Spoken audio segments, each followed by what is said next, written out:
ამის მერე რა უნდა თქვა მითხარი. გადახედეთ ურეკს, შეხედეთ და შეაფასეთ. აი აქაური სადღაც არ ვიცი ღმერთისგან დაუწყებული თუ პირიქით აყვავებული ადგილი თუ ურეკი და ამ პარტავანი ურეკელების ვისაც არ უყვარს ურეკი მეხედეთ თავის ადგილს და ამსგავსეთ სამოთხეს და მე რეიბლად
Hey, oh man.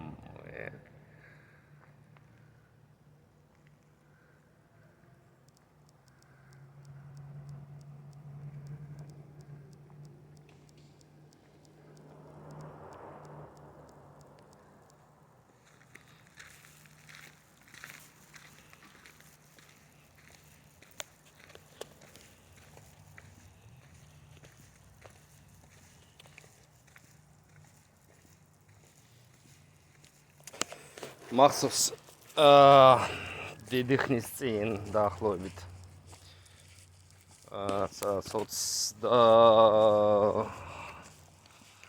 ერთი წლის წინ ან 20 წლის წინ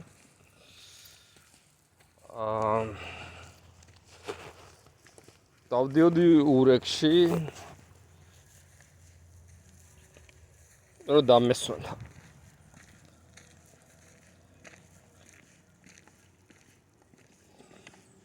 ქართულზე იგივე ფასი იყო რა სომეხზე, თათარზე, რუსზე. და ეს მე მაგიჟებდა. ნუ როგორ შეიძლება? ეხლა წარმოვიდგინოთ იქ საიდანაც მე გამოვედი იმ ადგილიდან. არა, ნუ შენ ამერიკელი ხარ, არა შენ ქართველი ხარ, არა შენ რუსი ხარ, სხვა ფასები, ხო? იქ არის ამერიკული ფასი. იქ არ უყურებენ იმას შენ საიდან ახარ. მაგრამ საქართველოში ქართველზე რუსის და ქართველის ფასი არის ერთი და იგივე გადასახდელი. მოდი დავსვათ კითხვა. ქართველის მტერი რუსი ამ შემთხვევაში თუ ქართველი?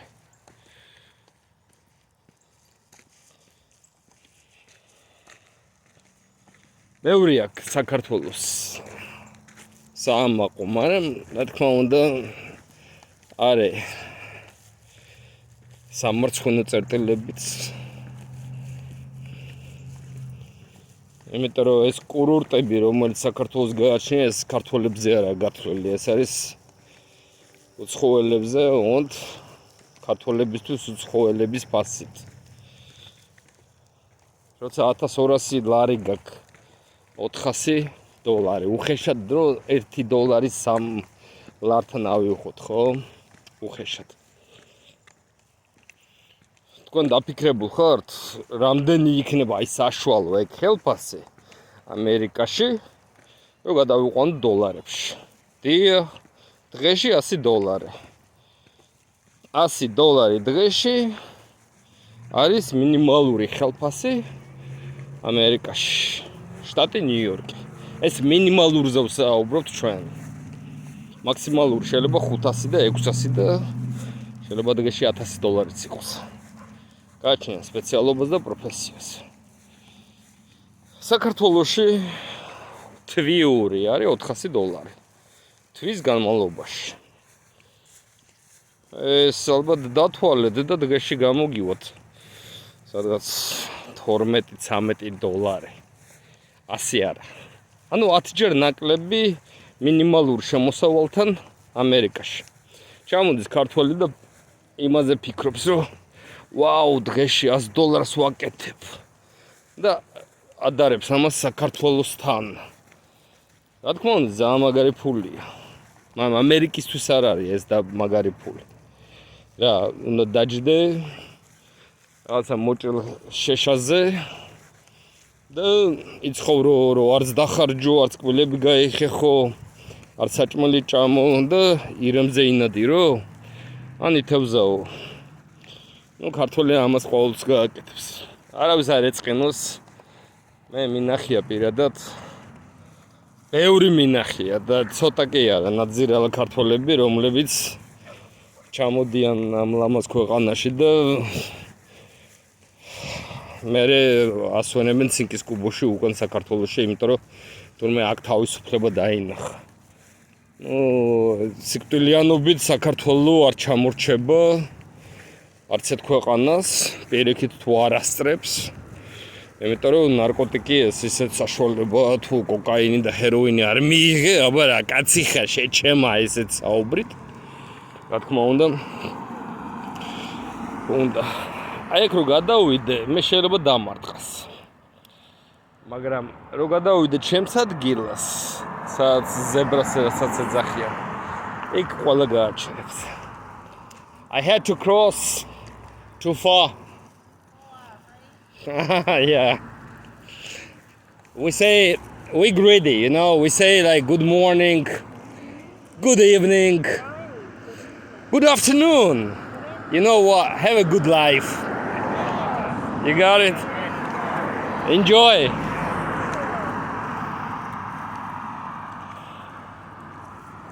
ამიტომაც თავარი ღორობა კი არა, რომ მე დღეს გავმდიდრდე და სხვისი დედაც ჯეკა. არა. და ეს ქურდული მენტალიტეტი კიდე. ნუ ბევრს გვაქვს, რა თქმა უნდა, გვაქვს მე ახლა ჩემ თავს კი არა ვთვლი. ამ საზოგადოების წარმომადგენლად. რაღაცა პერიოდში მეც გავიზარდე იქ, სადაც პატარა რო ვიყავე, მედი გაიქცა პორზე, უფროსებს პატევისა, აბა ჩაიდო ის ჯიბეში მიუტანა ბუბას, იქ ბუკას, იქ ვიღაცას და თურმე მეც პატარა რაღაცა დამემტკიცებინა. მე მქონდა რაცა იზრობები. მე მგონი ეს წარმატებას ვერ მოიტანს. ამერიკაში შეიძლება იყოს კორუფცია, რა თქმა უნდა. შეიძლება კი არა, არის კიდევაც. მაგრამ საქართველოში არის ძმაკაცობა. კორუფციას მოევლინება.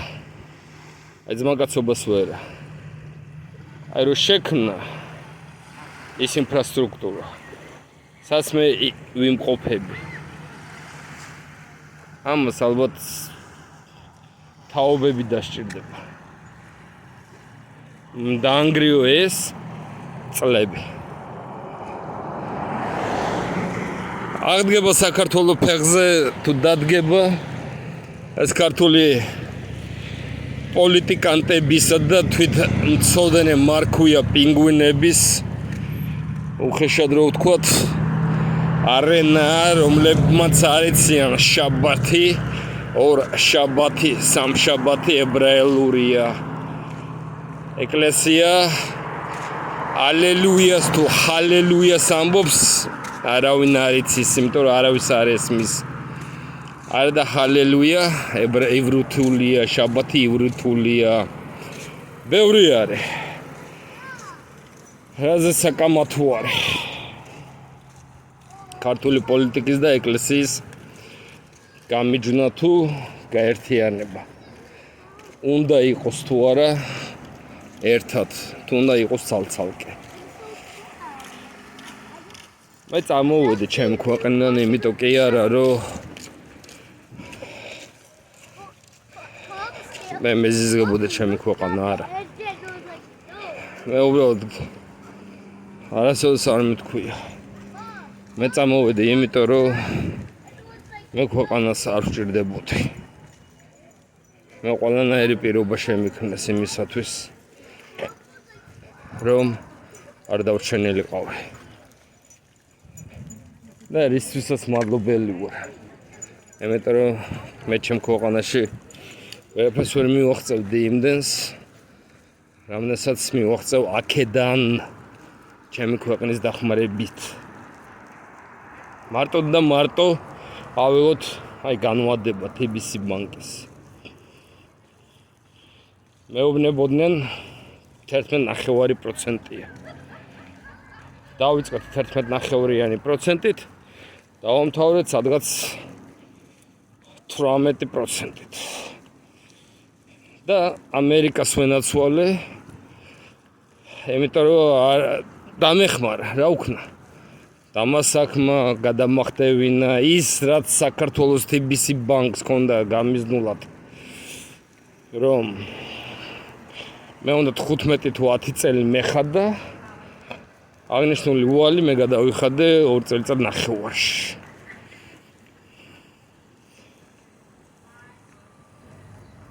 და საქართველოში გამიზნული არის ზუსტად ის ხელფასი, ზუსტად ის შემოსავალი. აქ ადრე ფრანგებსა და ინდიელებს შორის ომობანას თამაშობდნენ. რა თქმა უნდა, ამოუწყვეტეთ თეთრებმა ყველა ეს ლამაზი ხალხი. მაგრამ არც ამოუწყვეტია. ცოცხლები არიან.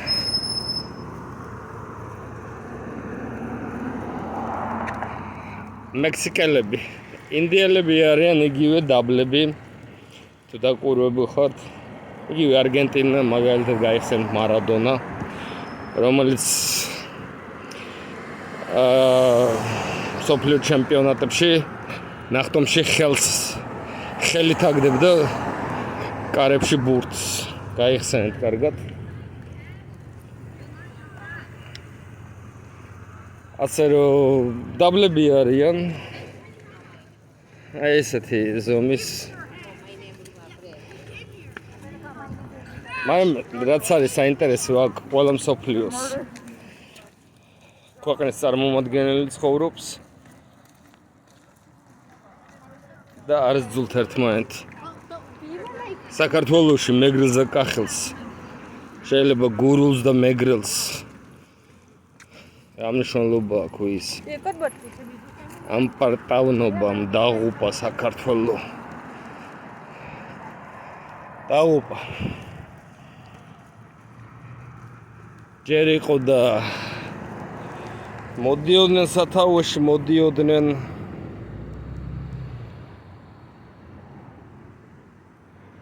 ჯერ საბაკაშვილები, მერე ღარიბიშვილები.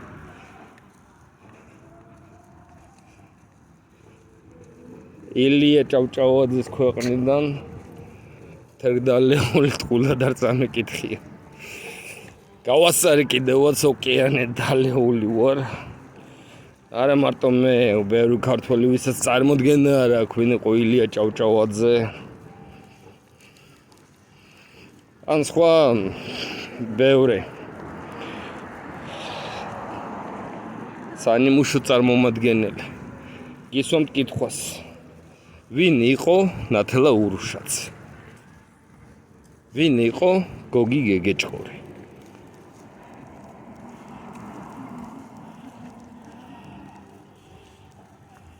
რა მნიშვნელობა აქვს ვინ იყო? მათ ქვეყანა უყვარდათ. იმიტომ მე პირადად ვიცნობდი მათ. ვინ იყო შევარდნაძე? დამანგრეველი ქვეყნის. მაგრამ ნამუს და სინდის ჩარეცხილებისთვის ის ღმერთიც იყო. პირადად ვლაპარაკობ. იმიტომ რომ ისტორია არაფერი არა.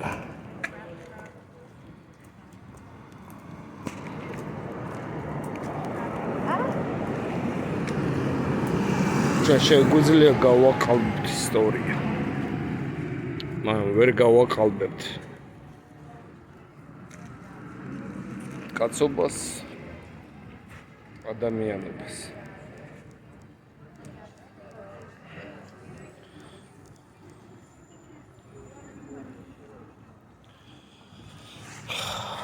ბევრი მაქვს ალაპარაკო.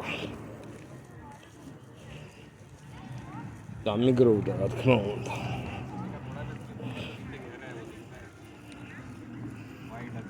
ბევრი გავიარე. წარმატებას რომ მიაღწიო და 1000 კილომეტრი გაიარო, ყველაფერი იწყება პირველი ნაბიჯიდან. გადადგე შენ პირადად, დაჯექი, დაფიქრდე, ვინც ამას უსმენს. მზად ხარ კი გადადგა ეს ერთი ნაბიჯი? თუ კი სად? თუ არა და ეჯექი სადაც ზიხარ.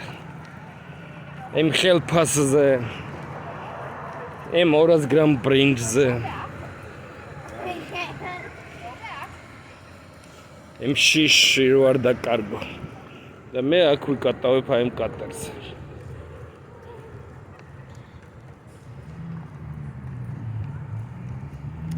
გავივლი, გამოვივლი და დაუბრუნდი. მაგრამ შენ რას გააკეთე? გააგრძელებ ჯდომას, ყურებას. თუ გადაწყვეტავ რომ ჩამოხვიდე აქ. მაგრამ შენ ხო პატრიოტი ხარ.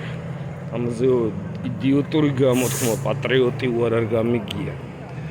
პატრიოტიზმი ეს არის სახელმწიფოს მიერ შეთითხნელი იდეოლოგია, რომელმაც უნდა შენში განავითაროს ის დაბალ მატერიალური ფასეულობები, რომელიც შენ მზად ყოფნაში მოგიყვანს თვით საკუთარი ლიკვიდაციის საქვეყნისათვის.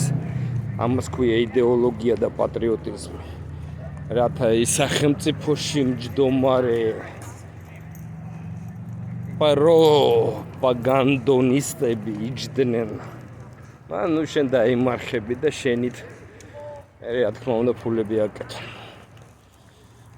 საკმაოდ გამიჭირდა ამ წინადადების ჩამოყალიბება. ეს ლევ ტოლსტოის აქვს ეგეთი განმარტება, რომელიც რა თქმა უნდა რუსეთმა ტერორისტად ორჯერ შერაცხა. ნუ ჩვენ ყველაზე ქართლოსი მე არ ვიცი. არ შემხვდარვარ. არ შემხვდარვარ არც გადამანაწილებელი მიწების ღმერთებს. ჩემი სახელია დიმიტრი. კი, ბერძნული მითოლოგიიდან გადახედეთ და გაიგებთ რატომ ქვია დიმიტრი. რატო ვიბრძვი სამართლობისათვის? ვიბრძვი კი. არ მიბრძოლია. ეხა დავიწყებ. ის რაც უკრაინას.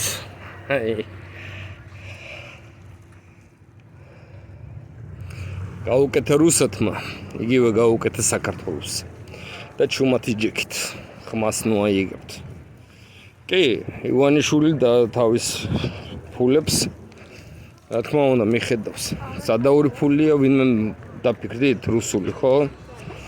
ამ წარსულში შესაძლოა, ანუ ჩუმად უნდა იყოს. ანუ ჩვენ უნდა გაგვაჩუმოს. მეხუთით ხო? მე არც სააკაშვილისტი ვარ. არ შევარნაძისტი ვარ. არავისტი არა ვარ. აი შენ ვინახ?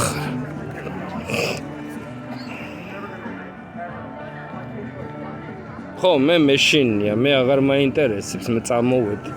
ამ შენ ხო დარჩი. შენ პატრიოტო შენ ხო დარჩი. და მიხედე. ჩამოიყვანე თურქები. მიხედე. მე აქ ვცხოვრობ. შენ მანდიყავ.